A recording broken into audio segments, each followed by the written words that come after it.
Okay, let's be real. The debate around carbs is exhausting, right? One day, they're the secret to building insane muscle. The next, they're public enemy number one for getting lean. If you feel like you're getting whiplash from all the conflicting advice, you're definitely not alone. But today, we're going to cut through all that noise and give you a simple, science-backed blueprint. You've heard it all. One fitness guru tells you load up on carbs to get huge, and the very next one says you need to run from them like the plague. It's frustrating, and it probably makes you wonder if you're leaving hard-earned gains on the table. Well, today, we're skipping the opinions and going straight to the research to build a simple, effective plan you can actually use. So how do we get past all the confusion? Simple. We look at what the actual science says. Here's the game plan. First, we're going to figure out how much fuel your body really needs on a daily basis. Second, we're diving deep into that whole timing debate, the famous anabolic window. And finally, we're going to uncover the truth about what you should or shouldn't be putting in that post-workout shake. All right, let's kick things off with the most important piece of the puzzle. This is the foundation for everything else. Forget the myths for a second. What's your daily target? Let's talk actual numbers. This is it. The million-dollar question. If you're busting your butt in the gym to build muscle, you need to know how to fuel it properly. So what's the magic number? Well, you might be surprised to know that the science gives us a really clear place to start. And boom, there it is. The research points to a really powerful starting line. 5 grams of carbohydrates for every single kilogram of your body weight, every single day. Now, this isn't just some random number. It's a solid, evidence-backed baseline that's been shown to be the sweet spot for fueling muscle growth for people who are hitting the weights consistently. But what does 5 grams per kilo actually look like on your plate? Let's make this real. Say you weigh about 80 kilograms, that's around 176 pounds. You'd be aiming for 400 grams of carbs a day.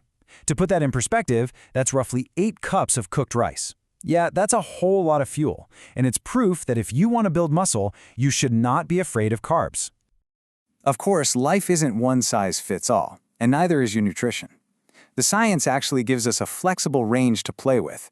If you're on a deload week or just training lighter, you might drop down closer to 3 grams per kilo. But if you're in the middle of a brutal, high-volume training block, you might need to push that number all the way up towards 7. The main thing is to listen to your body and adjust the fuel to match your output.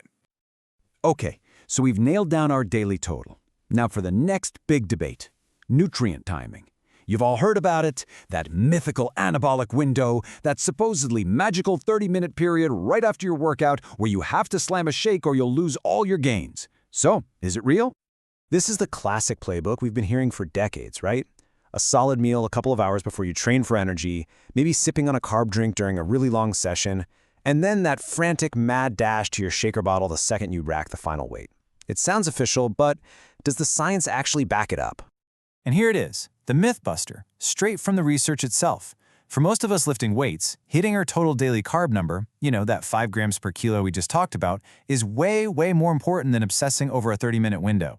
So, you can breathe. Seriously, if you've been stressing about chugging that shake on time, the pressure is officially off. So, does timing matter at all? Well, yeah, it definitely has benefits. Eating carbs a few hours before you train can absolutely give you more gas in the tank and help you perform better.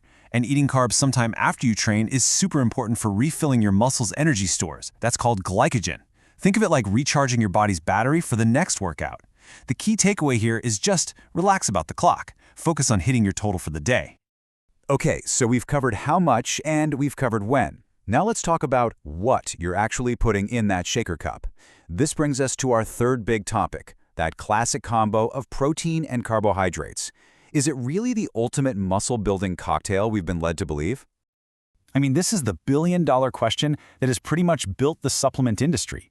For years, we've been told that protein is lonely, that it needs a carb partner to work its magic after a workout. But is that really true when it comes to building muscle? To get this, we have to understand that protein and carbs have two very different but equally important jobs to do. Let's make it super simple. Protein provides the bricks to repair and build new muscle tissue. This whole process is called muscle protein synthesis.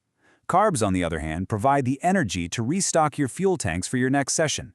They're both critical, but they do totally different things. Now this one is huge. Here's the clear conclusion from multiple studies. Adding carbs, things like sugar, dextrose, whatever, to your post-workout protein shake does not make your body build more muscle from that protein. That muscle-building signal, muscle protein synthesis, is kicked off by the amino acids in the protein all by itself. The carbs don't give it an extra boost. So, does that mean you should never add carbs to your shake? Not at all. It just depends on your goal. You absolutely should add them if you need fast energy recovery. If you're an athlete training twice a day, or you've got another tough session in just a few hours, it's a fantastic strategy. But if your only goal is to maximize the muscle-building signal from that one shake, the protein is all you need. You can get your carbs from your next actual meal. All right, we have busted some major myths, and we have laid down the science. Now let's bring it all home. Let's put this all together into a super simple, actionable blueprint that you can literally start using today. Here it is, your 3-step plan for carb success. Step 1, calculate your daily total. Make that 5 grams per kilo rule your non-negotiable foundation. Step 2, plan some of those carbs around your workout. Eating them beforehand is going to fuel better performance. And step 3, after you train, make protein the star of the show. That's your muscle builder. Add carbs if you need to recover fast. Simple. It's so easy to get lost in the weeds debating fast carbs versus slow carbs, white rice versus oats. But here's the thing. When it comes to the goal of building muscle tissue, the research is crystal clear. The total amount of carbs you eat throughout the entire day is infinitely more important than the specific type. So don't sweat the small stuff. Hit your numbers. So let's wrap this up with the big takeaways. Number 1, total is king. Get your daily carb number right above all else. Number 2, use those carbs as performance fuel, especially before you train. Number 3, let protein do its job of building muscle after your workout. And maybe most importantly, number 4, keep it simple. A consistent plan you can actually stick to will always beat a complicated one that you quit.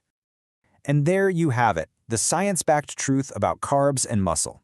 You've got the numbers, you've got the strategy, and you're officially free from the myths. The only question left is, how are you going to use this to fuel your next big win in the gym?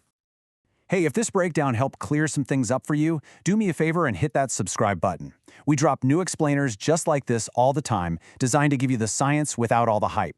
Thanks for tuning in.